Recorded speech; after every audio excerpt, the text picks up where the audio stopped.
Welcome back to Jeff Randall Live. Now, one of the city's more enduring citizens is 125 years old today.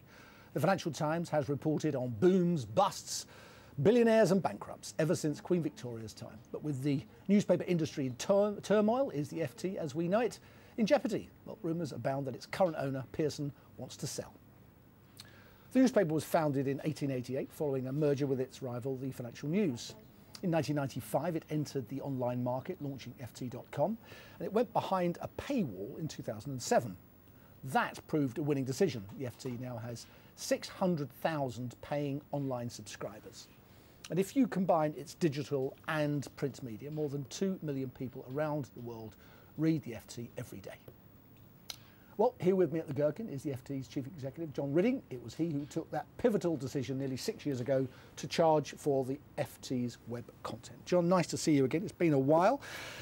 Well, congratulations on your birthday, 125 years. Was there any point in the paper's history when it nearly didn't make it? There's certainly been some ups and downs, and I remember certainly the phase of the dot-com bubble bursting. That was a pretty rocky period, as you'd expect for a newspaper with an advertising revenue stream. Things can be pretty volatile, but I think what we've done is to shift the business model really away towards paid-for content and journalism.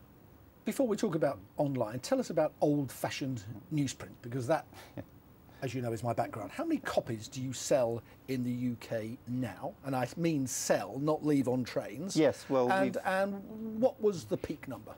I think we're probably at the moment somewhere about 150, 160,000. Sales in the UK? Yeah, and that's down, but one of the reasons it's down sort of year on year is because we've got a lot more readers in digital channels, but also because we've focused on quality circulation. One of the things we've been doing has been to raise prices over recent years. Yes. So we've really focused on the quality of circulation rather than just the broad volume. Give us a sense of the scale of the decline. To be honest, I'm surprised it's as much as 160,000 copies sold, and you do mean that? Yeah. Not those left around in banks for free? No, and we've cut right down on the sort of broad volume copies to focus on high quality circulation. How precipitous is the decline? I think, of newsprint? Well, I think along with the rest of the industry, I think in general we're looking at sort of declines between 5 and 10% year on year. But I think the key point which you made is we have 600,000 people paying every day to read the FT through a range of channels, and that's more than we've had in our 125-year history. So I think it's a growth story. It's just a question of more channels. So can you see the day coming when there is an online-only FT?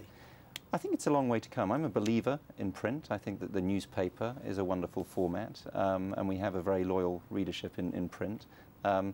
We're seeing a pretty robust performance in terms of readership in print. We're seeing very dynamic growth in digital. So I think it's a portfolio approach, and I think our readers want that variety of channels. You've always been buried away in the Pearson accounts.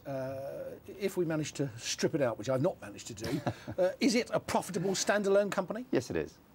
So it could be sold pretty readily. Well, how do you fancy being owned by Bloomberg? I think we're very happy with our ownership. Pearson have been a long-standing and very good owner of the FT. They really get editorial independence. Rumours abound, but what does Pearson tell you? They would tell you. Well, I've been at the FT for 25 years, and we've had speculation through pretty much all of those 25 years. We just get on with business. I think Pearson's been very clear. 25 years, John. You must have been a child bride. To survive, the FT has always innovated.